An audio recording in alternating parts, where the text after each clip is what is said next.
Hey guys, good morning. This is Vikram Gupta from Institute of Technology and Management, Gurgaon.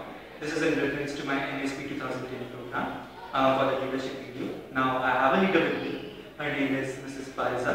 She is an assistant professor from ITU University in Computer Science Department. Welcome, ma'am. Thank you. Ma'am, I would like to know the methods that you follow while teaching the students in the class. How do you teach the students particularly in class of a batch of 70 or 80 or 40 or 50 students? For that, my pattern is that I always start with my previous day lecture discussion.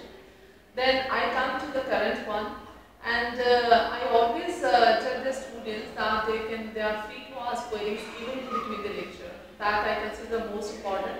As the lecture finishes, and after that generally most of the queries are gone.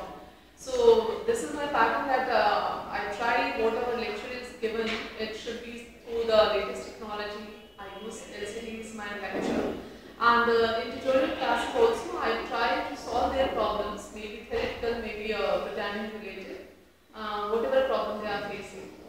So basically, how do you motivate the students in pursuing a particular subject or a particular field?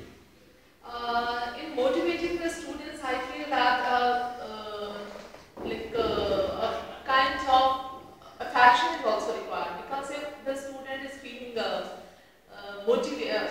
student can feel motivated only when he has some regard, some respect towards the teacher. So I always see the face of my kids in every student of mine, and then I always try to motivate, especially the backbenchers. I don't consider them the weak student, but yeah, there is a spark lacking in them. There is enthusiasm lacking in them. So in my tutorial classes especially, I try to interact with them on one-to-one basis. I try to find out what is the reason behind after this kind of attitude and try to solve their problem. So ma'am, this is the basic way you solve the difficulties of the students. Right. Ma'am, and finally, what steps are you going to tell us for a student to pursue a bright career? For that, most importantly is awareness. Awareness about everything, whatever is happening in the world. Awareness about the latest technology. Awareness about the latest techniques going on in the industry field especially. And for them, like I always try to take the current things, current techniques in my lectures also, in my practices also. And my words to them is that nothing is impossible in this world. So they should never lose their heart even if they get or they meet any failure in life.